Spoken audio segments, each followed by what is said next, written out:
Hi, I'm Kaleana Quibell. I have been in the healthcare space for a really long time, helping advise companies on the best benefit programs to support them and their people.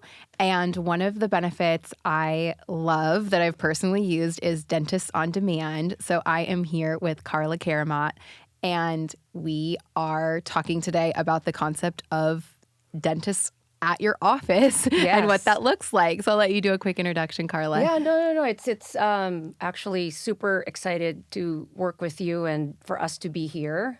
And I don't know, it's like Dentists on Demand, as you know, have been around since before the pandemic. Mm-hmm. I think as an organization, we've absolutely evolved, but we're super excited to be back offering, our preventative offering in the workplace now that a lot of the folks are coming back to the office. So I think this would be a good enlightening conversation to really break it down for some of the folks that are unfamiliar, right, in terms of really what we do. And it'll be great to hear your perspective as well in terms of your experience when we were at your other workplace. Yeah. And we can probably spin it off there. Yeah, perfect. So I first discovered Dentists on Demand. I don't remember if it was a reach out or I found you or who knows, but I was working at a company called Sequoia at the time, as you remember. They are an HR benefits broker and advisory firm who still exists, going strong today. I had been there for about 10 years, and I wanted to test it out first before we promoted it to our clients, as we do with a lot of offerings. And so I think it was 2017 that you first came on site. And I have to admit, I was very curious about how exactly this would all work. I mean, the concept of dentists at the office is obviously an interesting one because most people are just used to going into a dental office, and it's such a interesting setup that they have in those. And so I was like, how on earth are they going to recreate this in the office? It's not like a chair massage that it just, comforts, but it was awesome. We took what was at the time our wellness room. It wasn't even, that big of a conference room, but it was completely transformed by the team. I remember came in with the chairs, the equipment, everything. It was like I showed them where the room was, and I came back a short time later and everything it was a dentist office. I know. Yeah, there was a block. It was a room with a window, and so that was all blocked off, and the dental chairs were there, and the staff was there getting everything set up, and it was amazing. And I did a dental appointment myself because I had only got my teeth cleaned at a dental office, of course, and so it was great. I mean, the teeth were clean, floss, everything you would do at a dental office. I also got the whitening package, I remember, which was amazing. Mm-hmm. So the rest of the day, I just my smile looked great. Right. And I was like, everyone needs to do this. And so it was really cool because so many of the people within our office are consultants. And so they went out to their clients, and everything started spreading in terms of the word around Dentists on Demand. And as you mentioned, unfortunately, in 2020, of course, all that went away. We stopped going into our own office. But I reconnected with Carla just recently because people are going back and hybrid and on-site work is back. And we just kind of wanted to talk about all of that again. So let's kind of play it back a little bit. Just really curious in terms of, when you talk about your personal experience, obviously, in terms of using the service, I think one of the things that still it's very hard to break it down for most people in terms of how do you convert a conference room into a mini dental suite, right? Yeah. So back then, in terms of presenting this sort of new concept, like with your employer clients, how difficult was it? Yeah. I mean, I'm sure you had to do a little bit of the education of like, oh yeah, by the way, we've done it too. Totally. Well, one thing that's actually really funny is I took a selfie when I was in the chair and I used to actually take it out and show it to clients. I'd be like, don't. Really? I did. Oh my God. God. I'd say, don't believe me. Like, look, we did this. And it was really cool. And it was, a member of your team that was in it and amazing. And so I used to show them, I was like, this is exactly how it works. And they'd say, oh, it's like a legitimate dental chair. Mm-hmm. And that is the big part because I know that there are not many people that do this, but there is like one or two out there that might. And I think that's the biggest difference, right? Is like it is the exact same chair that you would find in a dental office. So I would sort of explain to them that, there's really no reason not to bring this in, and it went into a few reasons. So the first was showing them the actual setup, like this is real. It looks like a dental office. And so once the seeing's believing happens, I feel like you have them hooked. But then the next part was, how much does this cost? Because with our clients, cost was and still is for all those companies everything. And especially in a time where people are really cost conscious now, more than they ever maybe were. It comes down to that. And so our biggest thing was showing that this takes insurance. It's preventative care, which anyone who knows what preventative care is means that it's things that the carriers and anyone on the medical side is trying to promote in an effort to make sure you stay healthier. And so we would explain it doesn't cost the employees anything. It doesn't cost you as the employer anything. And technically, you are supposed to get your teeth cleaning every 6 months, which is what most plans cover. And so we would say they can actually come back to do both of those. So essentially, it's replacing your dentist with this preventative care service. And then, of course, if you needed additional dental work done, which the team would advise you on, I would explain that they would refer you to either their dental practice if in San Francisco or someone else who could be in network and do it. Because that was the other hesitation was people, start thinking about cavities and fillers and x-rays. And I explained that those aren't things they do. But the reality was, and the last thing I'll say on this before I have a question for you, Carla, is we had a lot of people saying, oh, I'm sure everyone just likes to go to their dentist. But then I always brought up that when we did our cleaning at Sequoia, we were given a survey of when was the last time that the person had their teeth cleaned. And it was, of course, anonymous. But the majority, not majority, but a huge number of people, even at my own company in healthcare, hadn't had their teeth cleaned for 2 to 3 years prior. Which is still the case today. Which is I what will say that, because I'm glad you're actually mentioning that, because to your point, every single dental pop-up event that we do now, we review the report with the HR team. Some of our clients that we've been servicing for many years, the numbers significantly dropped, right? Yeah. Like the numbers in terms of number of employees that have not seen the dentist shrunk significantly. Yeah. I mean, obviously we will have new patients that would actually schedule an appointment, but the beauty of it is the employees that stayed, you can see the progress. Totally. It's like 0 years, like 'cause we were just there 6 months ago. Yeah. So that makes us feel that's the reward, I think, on our part, because ultimately, like the main goal of what we're doing is preventative oral health, right? Yeah. Like a oral health offering. And in the beginning, when we started DOD, it was really with the inspiration of removing barriers to care, right? What is the barrier to care when you're talking about people in the work environment? It's the convenience. It's time. No one has the time. It's like 4 hours of your day, right? You have to take 4 hours of your day just to get to and from an appointment. Yeah. And so this is kind of where, we believe where value-based care really like help people to really understand the long-term value of the cost savings if you're investing in preventative health. Yeah, absolutely. And we always used to say in the broker world that dental's kind of the forgotten about benefit, right? Like people are using their medical all the time, right? Like things happen, accidents happen, people are having kids. Like it really is used and thought of a lot. And also because those claims can be astronomical, right? Like if you get injured, there's an emergency, you get cancer, any of those things is going to be a huge claim that employees hit their pocket, but also on the employer end does. Dental tends to be a little cheaper, right? Like you're not seeing as many people use it in general. As we talked about, not many people are going to the dentist all the time. Right. But also as long as people are taking care of their teeth, you're not seeing these huge catastrophic claims in the way you do on the medical side. Correct. So employers don't always spend as much time talking about preventative dental care, right? Like people talk about going to see your doctor and doing your screenings and all of that as it relates to, cancer screenings and other preventative screenings, but that doesn't exist as much on the dental end. And so I think we talk a lot about with employers, it's such an important thing to focus on if you're trying to think of easy ways to save money and take care of your employees and help all their other health associated is by doing these 2 pop-up clinics a year, because it's just check off the box, right? Like if you're getting people to do it, it helps.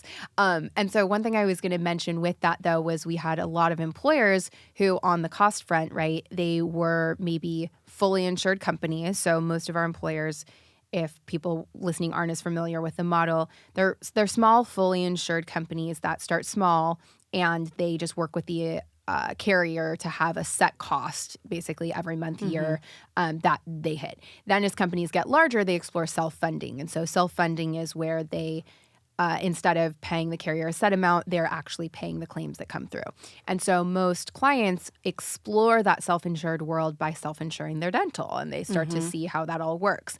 And as we always say, that's not usually an area with much risk or claims unless there is something that an employee has that is like an emergency dental work. And so we always tell employers that the way to avoid that is to do preventative dental care. So it's sort of the first time that employers are thinking, oh, I need to do something to prevent all these emergency happenings. So when employers decide to go self-funded, is it normally they start with dental and then they move into the medical plans? They'll start with dental and kind of see, because a lot of moving to self-insurance is trying to assess the workload behind it on like HR or the internal end, right? Like you have to be paying attention to claims and bills and reconciling things a lot more than you do on the fully insured side.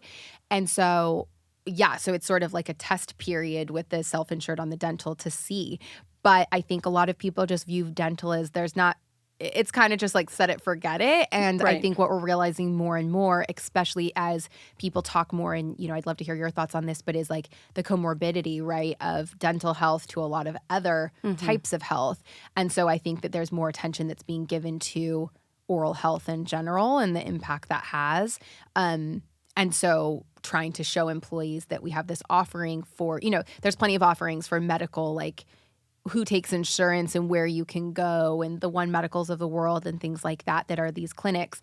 But dental doesn't have that as much. And so I think Dentists on Demand was, and I think can be, is such an important partner for people to turn to so that they have that. No, I totally agree. And you mentioned something about the interconnectedness of oral health versus our overall health. Yeah. I mean, we lecture on this a lot. Really, if you have an infection in your mouth, infection can be in the form of periodontal disease, right?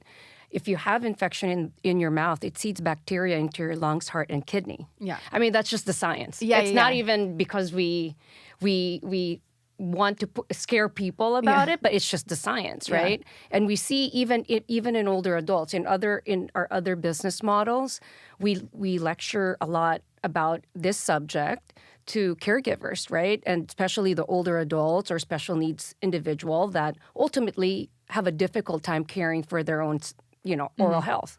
And so it's important to make that as sort of like the foundational like reminder that even as healthy individuals, where we're able and capable of really making an effort, like having like routine checkups and cleanings. I mean, that is the big sort of goal for Dentists on Demand, right? Without scaring our population of the employees that we see in the workplace, we don't want it to end that way because periodontal disease, it's very common. Totally. And very common. And I think that's something, I mean, I spent, like I said, years in the broker world, 10 years before this, and that conversation never happened, right? Like people were so focused on the medical claims. Like we rarely spent any time deep diving into dental claims. Isn't that interesting? Yeah, but we were because again, like the cost comparison of the medical pool of spending versus dental was so different because you have these, musculoskeletal claims, cancer claims, maternity claims, like all of that is so high. But if you're not paying any attention to the dental side, like it can lead to an increase in the medical because it's all absolutely. It's interesting how it's even divided. So clearly, like it really should just be all physical health in my book. Overall health, yeah, exactly. But with different providers, but it is divided by way of insurance. And so I think a lot of what I started to learn about once we started working with you was that, right? Like it is all interconnected. And part of it that I think is tricky is we had a quick story when we were at the Sequoia World, a lot of people like to do, wellness weeks or health days. And a lot of that occurred around open enrollment time in the fall. And so people love to do these, like I said, wellness week, and they would have massage vendors on site, or they would do flu shots on site, and they would have all these, fun things to do, but trying to make it easy and convenient. And people started to pull back on the flu shot side because you could get them at any CVS, Rite Aid, Walmart. It was just so easy to find a little clinic to do that sort of preventative care.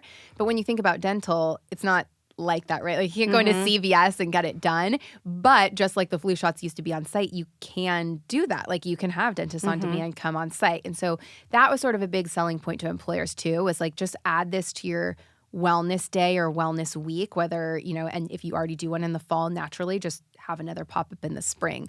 And I think if people start to think of it that way, that is how you can make a very well-rounded program for people to do.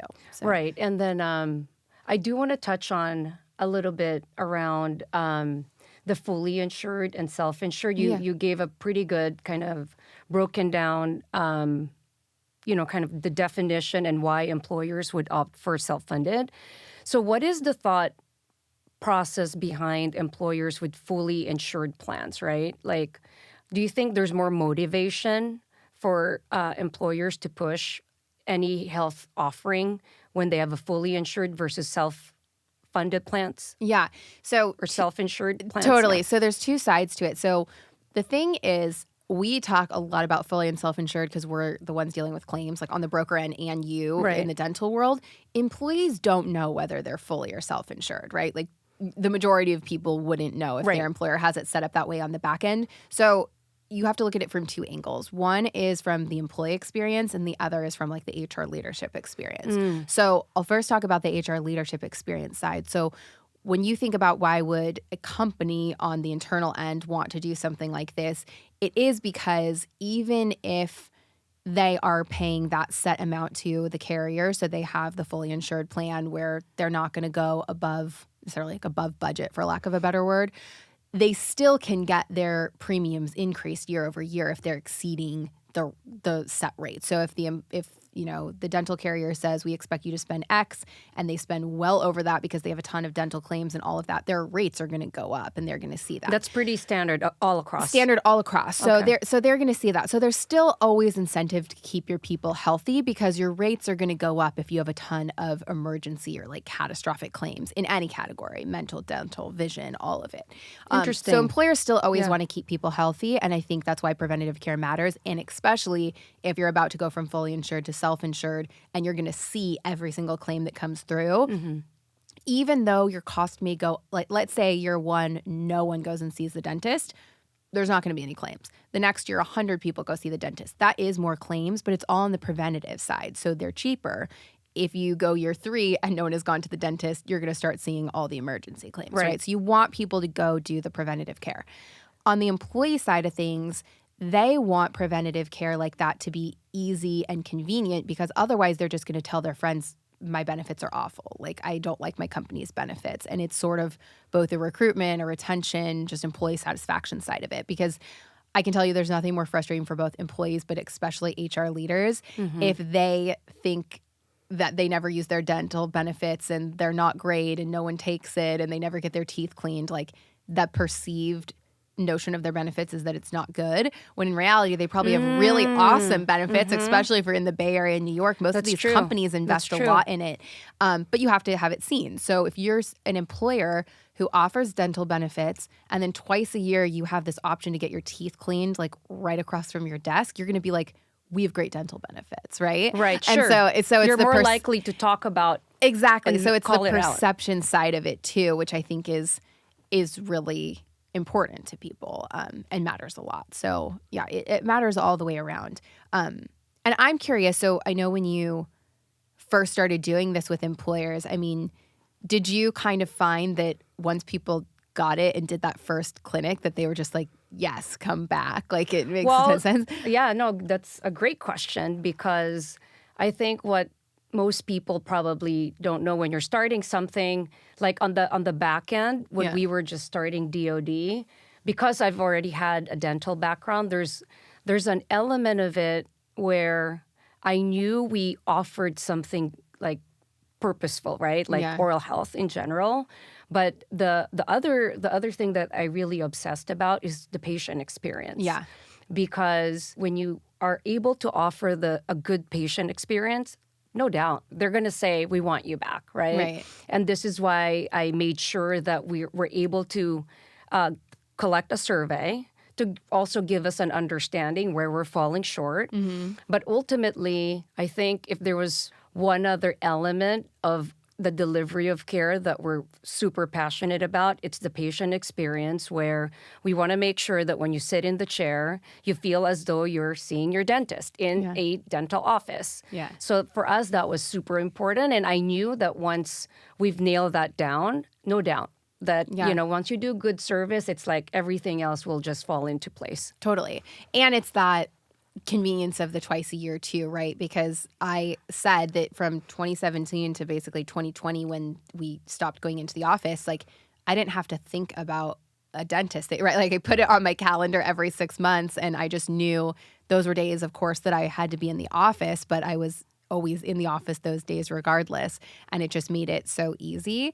And I think some of the employers that we talked to, were trying to weigh, well, do employees really feel like we're supporting them if we're bringing it in, or do they feel like we're choosing their dentist for them? But I think we found through surveys. That's a good thought. I think we found through those surveys that they were mistaken and that most people didn't have a dentist. Correct. And so I think Good that point. was like the big thing is employers, their misconception was that people already have a dentist and so they're not going to want to do this. But what we found is most people didn't have a dentist. And so I think that's like a big thing I always like to call out, because employers often are skeptical, thinking that everyone has their preventative care secured. But data on the medical and dental side always shows that most people don't have a primary care provider, and that goes into the medical and dental. And so I think when you supply someone with the option to have it, at the other end of the spectrum, they could say, oh, I already have a dentist and I love them and I'm going to them and it's right by my house and it's great. Perfect. But the other 80% of people are probably going to say, I haven't even thought about this. It's been years since I've been. Like, I should probably just do this because it's here. And or we've seen scenarios, because usually when I'm at a pop-up, I talk to some of the employees that actually book the appointment. Some of the stories I've heard even is that, they've opted to do the cleaning, but if they need restorative work, they can go to somebody that they've been seeing that's closer to home, for example. Right. So that's okay too. Yeah. Because it's that other side of the population where they may feel comfortable having work done elsewhere, but just the routine cleanings every 6 months, they opted to just schedule with Dentists on Demand. So that's one other angle. Yeah. And then another angle would be stories I've heard where they've relocated. Yeah. And they don't have their care team all set up yet. So this was a great way for them to actually still be able to receive the care as they navigate through finding a local dentist. Some employees actually opt to, be seen in our brick and mortar office, which is also great because they already have a relationship with the dentist and the team. Yeah. But that is it, right? So in New York and in San Francisco, when we do these dental pop-up events, we do give them the option to come to our brick and mortar office for any restorative or any follow-up treatment. Yeah. And then in the scenario that not in the scenario, but we also want to support the employers if they want to be able to see their own dentist. We provide them with the portal to do a search so that they can find somebody closer to home. Yeah, and I think that's great. And so to be clear, it's like what we're really solving for, right, is trying to make sure that it's front and top of mind, that people are just doing it regardless. Right. And so I think that comes through too in the communications that you do and what people are. It's just empowering them to say you can do it right here if it's convenient for you, or like you said, we have a portal to help you find somewhere closer. And one of the things I want to talk about with, I don't know, sort of that concept of choice is a lot of employers that I was working with were kind of stuck in that period of deciding between so many different benefits, and so they sort of said, well, Kaleana, we're trying to decide between fertility programs and mental health, and then there's this dentist and whatnot. So one of the things I just wanted to talk about too, though, is this concept of, because of the fact you take insurance, when it comes to the cost, there really isn't one. And it's more so them just trying to find the space, doing the logistics, and then figuring out how it fits into their overall messaging. And so one of the things that I know you were doing is talking about like some of the education that you provide around it too, especially if an office is trying to set up this programming. They've already decided, okay, we're going to do Dentists on Demand amongst all these other programs that we're doing.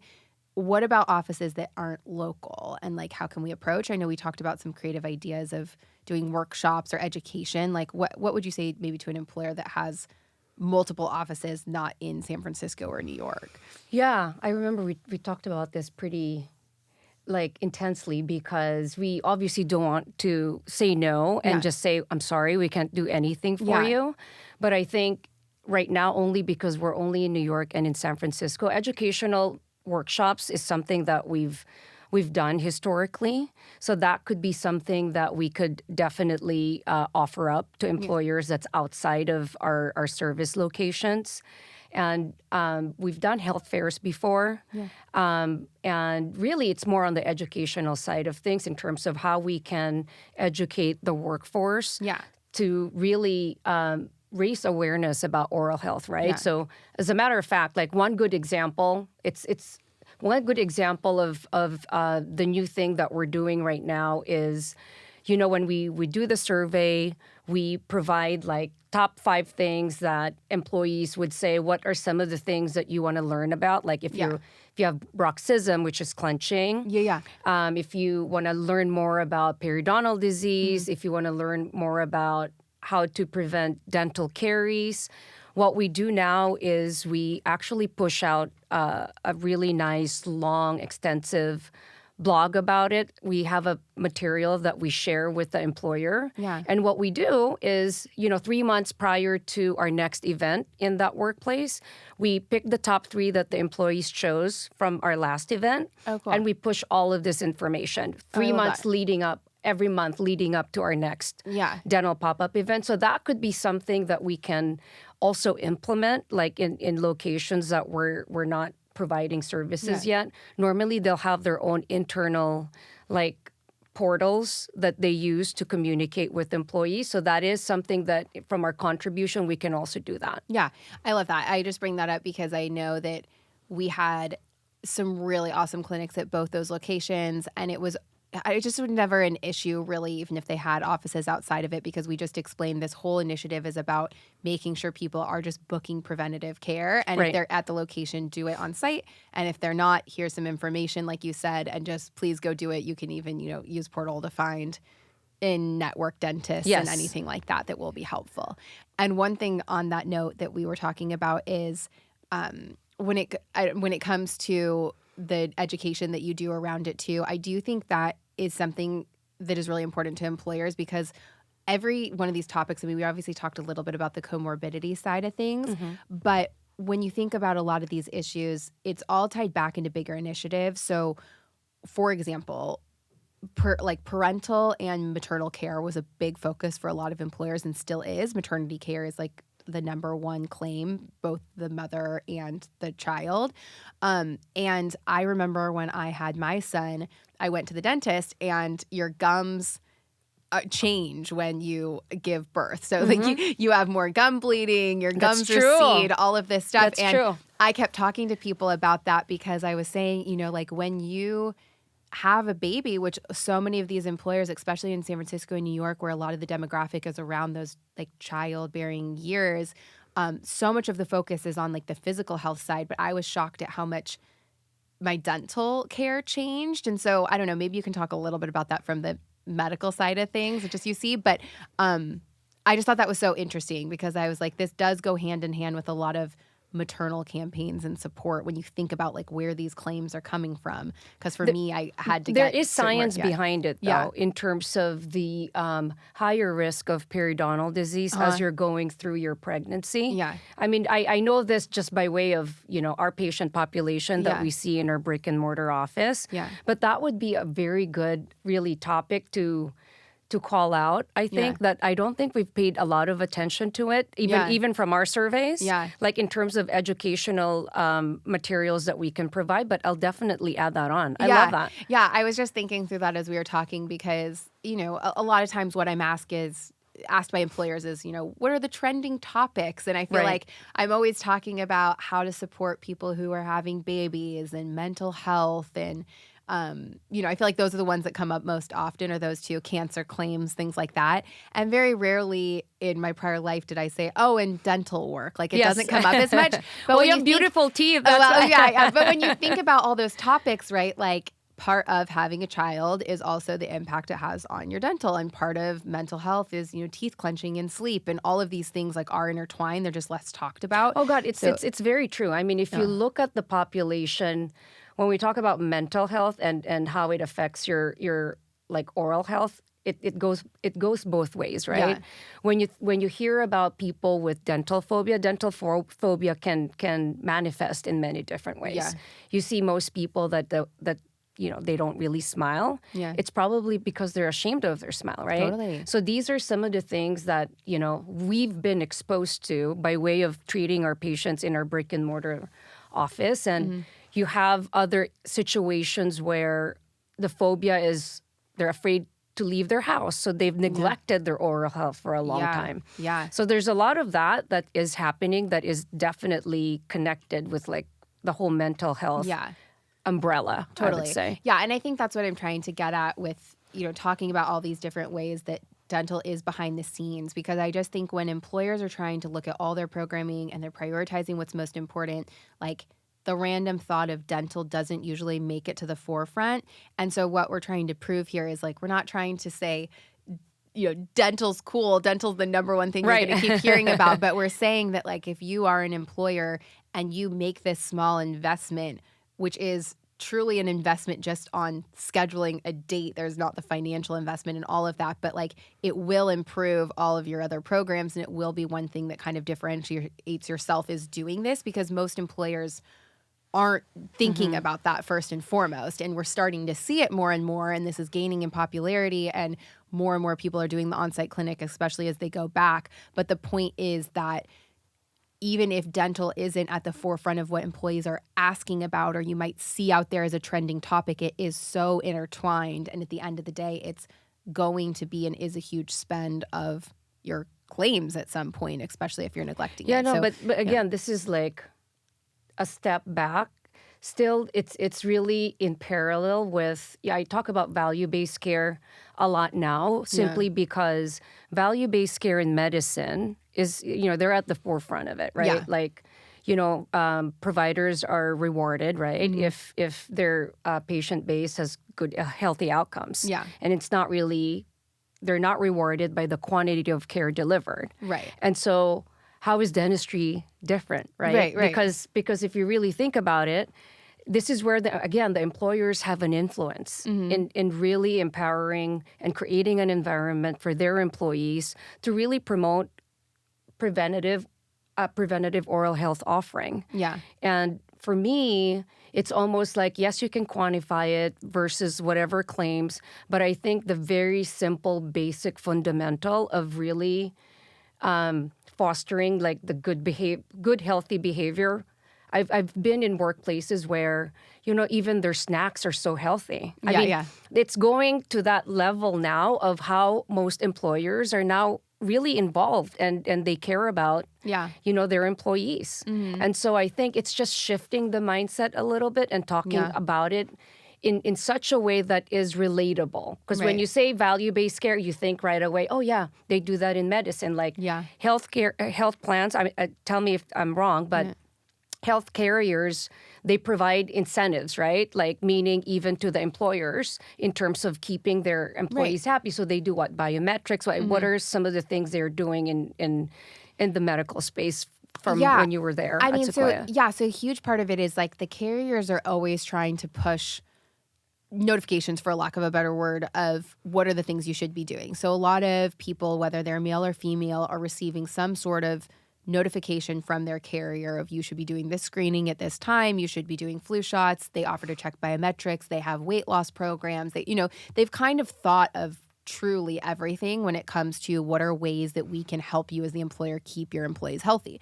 So that is part of what the carriers provide the employers as part of their service. Exactly. Oh, okay. And a lot of them, as we've talked a little bit about, but a lot of the carriers also offer a wellness stipend, right? So they'll give the employer a set amount of money that they can spend on programming to help employees stay healthy. So when I worked back in the broker world, we would, help employers use that on a health fair or on buying, Fitbits or walkables, doing a walking challenge, just anything that would help get people moving. And a lot of it, I feel like, is so centered around the common goal of just exercise and healthy habits, right? So like what you talk about, like healthy snacks in the office, getting people out of their desk and moving around, like just the basic part of physical health. But I think that so much of that is exactly that. It's around like the body and physical health, and it doesn't include so much of the oral, right? Because at the end of the day, they are a medical carrier. They are separate from the dental carrier. And so a big part of what we tried to educate our employers on, right, is like make a well-rounded program, right? Think about your physical health, your financial health, your mental health, your emotional, like all of that. And so I think a lot of that goes into the different parts of just the body and thinking, right? So how much, from a vision standpoint, how much time are people spending in front of a screen? And nowadays you see a lot of people have blue light glasses. Like there's a lot of things being done to show that we're, focusing on each of those parts of the body that is covered under insurance. But the dental side is one of those things where there's not, in the past, it hasn't been as incentivized, to your point. Like you're not doing... It's not sexy enough, probably. Totally. Like, yeah. Like biometric screenings, to your point, were really popular and still are at a lot of employers because they test your, your BMI and your heart rate, and typically what's associated with high claims, like heart attacks and diabetes and all of that are huge claims for a lot of employers and carriers, so they focus on that.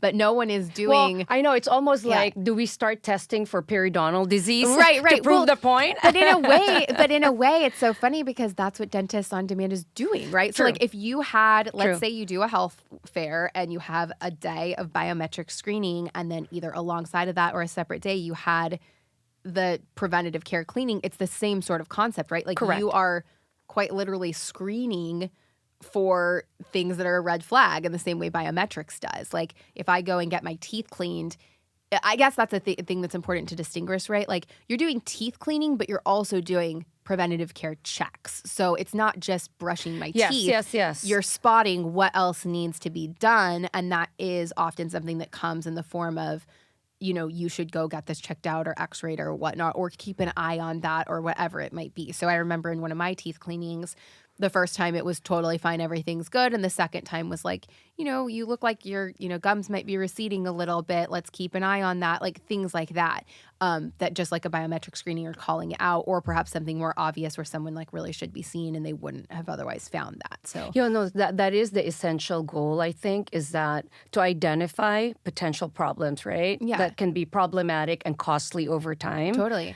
Quick, interesting story. In one of our pop-ups, I mean, the employee was super thankful because they detected like oral cancer. Oh, wow. Like we immediately had that patient referred over to a specialist so that they can do a biopsy. Yeah. But it's one out of the 100 or thousands of patients we've seen. But again, that is super important. They wouldn't have known. They haven't seen a dentist in like 3 years. Totally. Yeah. Right? It could have been catastrophic for that person. Yeah. And so, a big part of what the dentist does, really, we're not just taking x-rays, right? They're doing your typical oral cancer screening. They're looking for any signs of periodontal disease. And then, again, that is the sort of patient-centered concept of value-based care, right? You have the providers or the practitioner working directly with the patient so that they can have a care plan. Yeah. It's like, okay, we're only here twice a year. There are certain instances where people will need a deep cleaning, for example. I'll throw it out there. Right. It's almost like you're almost at that verge of like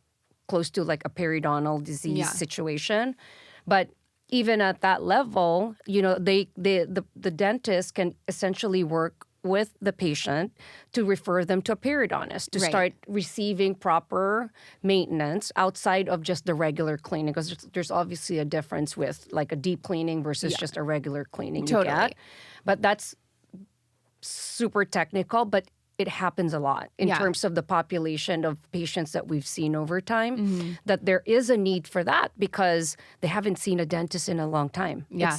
The main challenge for us is that the vast majority of people don't really associate like going to the dentist as important because they're not in pain. Exactly. So pain is usually the driving motivation for most people to see a dentist for various reasons. It could be they have phobias, right? Yeah. It could be that they just don't have the time. Yeah. So the value prop there in terms of just the convenience aspect of it, I think it's like money all around. The bottom line is time away from your desk is money. Yeah. Right? It's the employers that's losing that dollar, number of hours that you're away from your desk in terms of productivity. Yeah. And it's simple, but yet again, the I think the difficult part for us is really how do we impart the importance and value of that, right? Without it sounding like daunting, because how do you transform a dental a conference room into a dental suite? But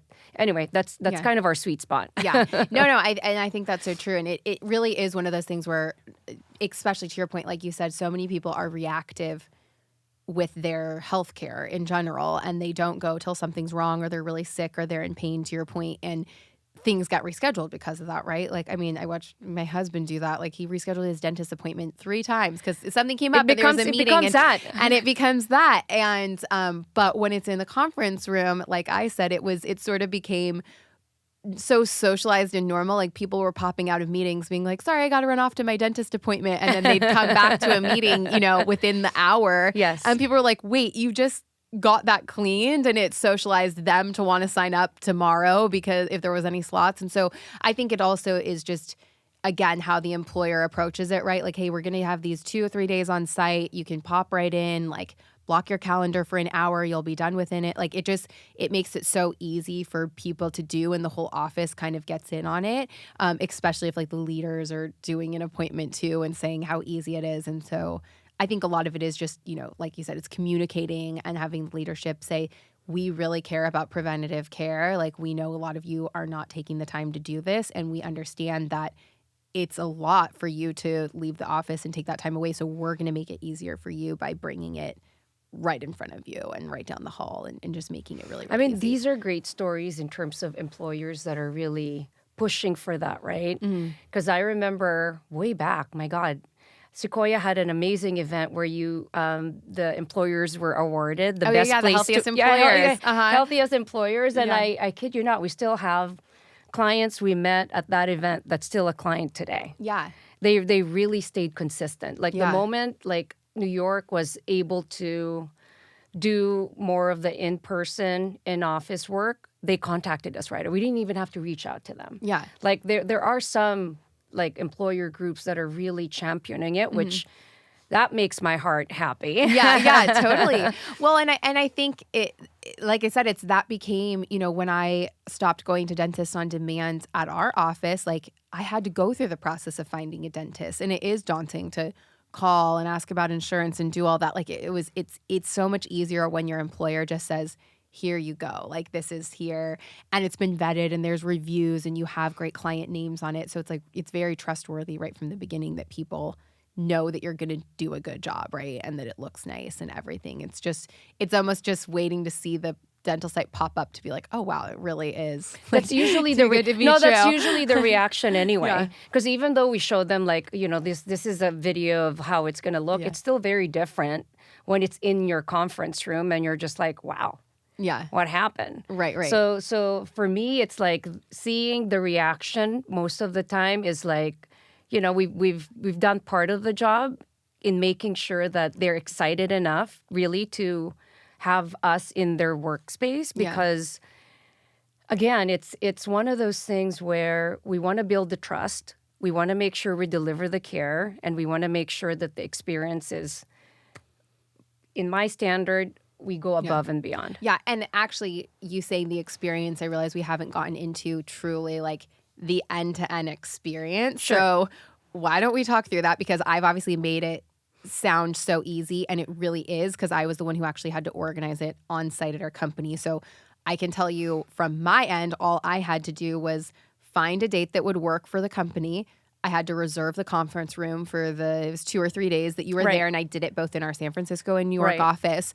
And then it was sort of my work was done. You created a link for me, but maybe you could walk through what you do, right? Like you create a link for the signups. People can sign up, Yes. what it looks like. Do they have to Yes. upload their insurance card? Like all of that. You can So explain.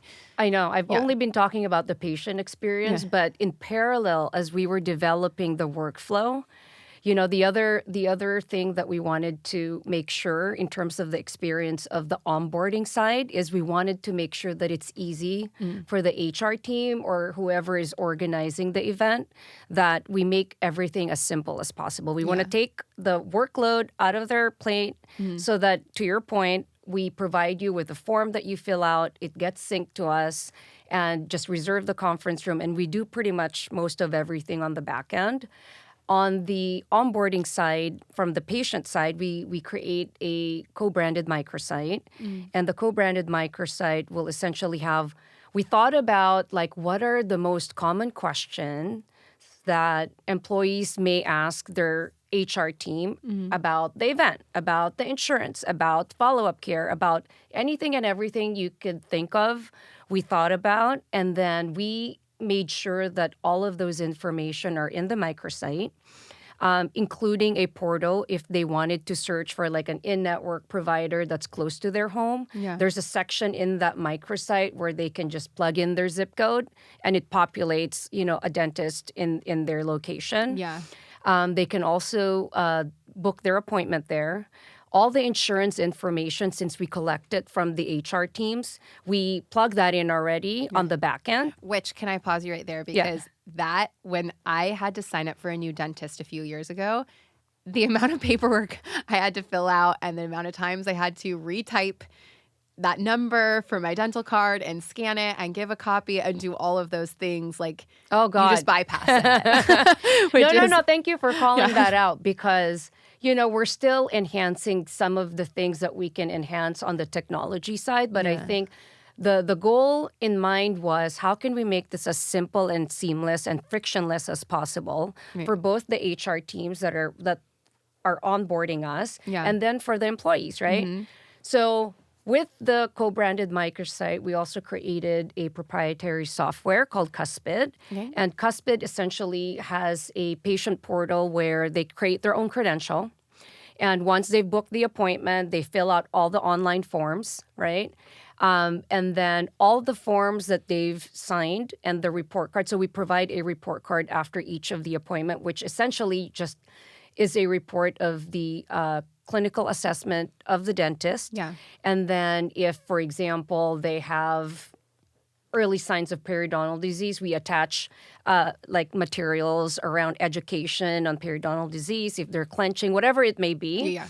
So all of those documents are in Cuspid, right? Okay. So that, to me, is the number one. Do you remember like calling your dentist? It's like, can I request for my dental records? And it's Oh my such gosh, a yeah. pain to even like do that. Carla, I've moved 3 times in the last Okay. few years. I know. It's such a pain. Yeah. So, we thought about that and I said, look, I want to make sure that we give the patients, the employees, the power to have access to their own records. Yeah. Because it is such a painful experience going through calling a dentist and requesting for your records. Yeah. So in their portal, the report card usually will already include the x-rays that we took from whatever appointment it is. But they'll have access to that records forever. Like if they want to share that with another dentist, they don't even need to contact us. Right.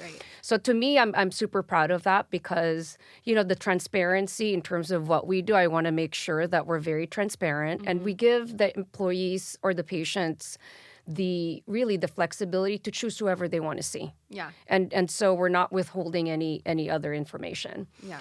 And then the microsite, in addition, once we create that becomes a permanent microsite for the employer, for the workplace. Yeah. And we essentially, what we normally do is just change the date. So when we onboard a employer client, typically what we do is we already schedule the 2 cleanings per year so that when we do the first round for the year, employees can already schedule their 6 months cleaning. Which is so nice. Right. Because You have to do it right away or you're not going to do it.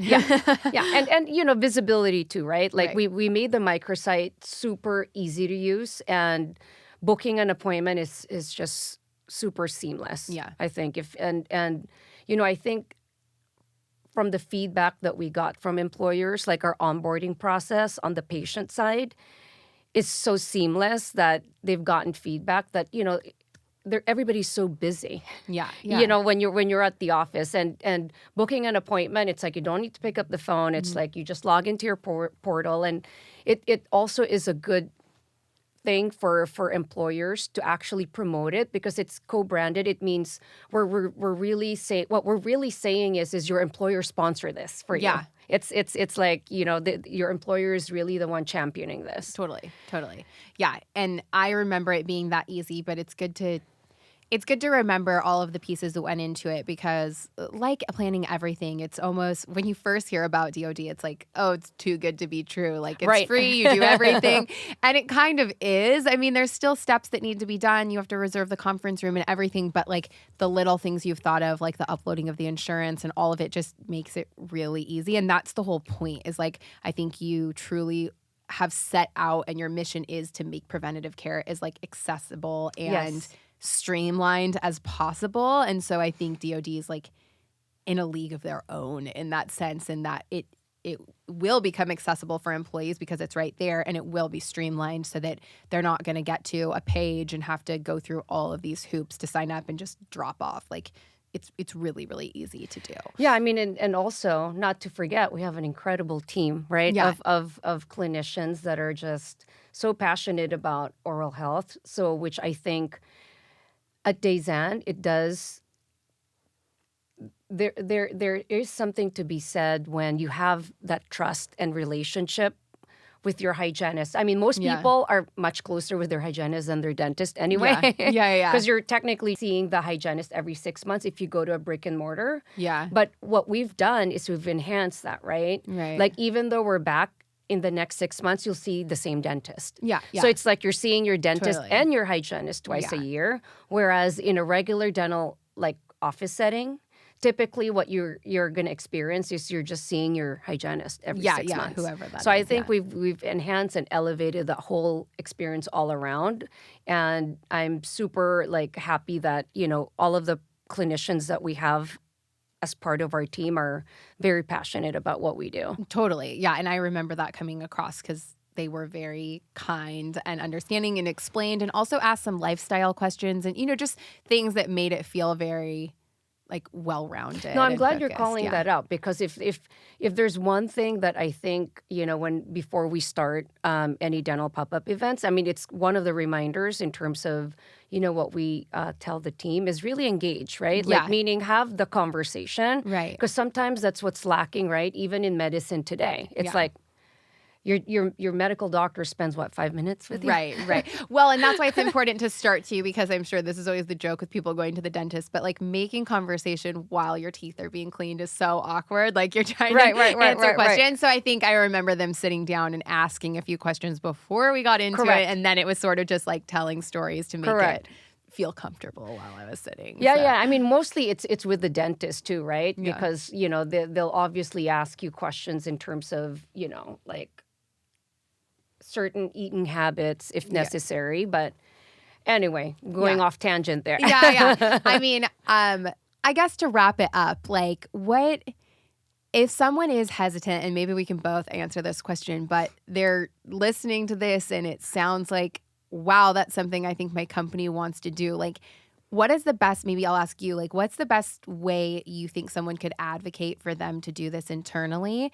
Or like, what's one thing you would say has been feedback from a client or something that really would make them sell to their internal party? Because I think a lot of this, like you see HR people or employees who really want this, it just becomes selling the right people internally to be on board and like get it. So I don't know, maybe you could give a couple examples of. I don't know. I think it's really dialing back into even, calling out if the company is already offering other health and wellness like offering in the workplace. I really think just honing in on the convenience aspect of what we offer would be one good I don't know, value proposition in terms of what you can bring up in terms of productivity, right? And if you're talking about bottom line, you can obviously talk about the cost savings over time in terms of not having to spend on emergency dental visit. Yeah. I mean, I really liked it when you and I had a conversation once where, what you don't want is to be in the position of reactive care, right? We want preventative care. Yeah. I mean, these are just like very simple, basic facts. Yeah. But I get it. Like, right, implementing this in a larger scale in the workplace, you have to navigate through some of the things that we talked about in terms of the education of like, how is that even possible? Yeah. That's why most of the answer would be, that's impossible, right? Right, totally. So that's the roadblock that we're still having to navigate. Yeah. I mean, I don't know how else to kind of maybe break that down, but it's really one other thing too, I will say, that I've experienced is that whoever it is that we're dealing with that will be able to champion us are mostly the ones that are very like advocating for their own oral health. Yeah. Because I think there's a lot of that, right? Yeah. Like if you're like, I'm sure with you were seeing your dentist pretty religiously. And so having this be introduced to you was almost like you just wanted to know the logistics, but you knew the importance of it. Yeah. I think so too. I mean, I think the biggest thing that I would say as if you are like, I want to do a dental clinic, but you're not sure how to sell it, is I think also explaining that it's part of your strategy, right? Like when we were in the brokerage world, it was all about strategy, right? Like we didn't want things we did to feel random. Like, oh, we'll just do a random pop-up and we'll do a random fitness challenge. Like we were really trying to get toward this, 1, 3, 5-year plan for employers where things felt like strategy.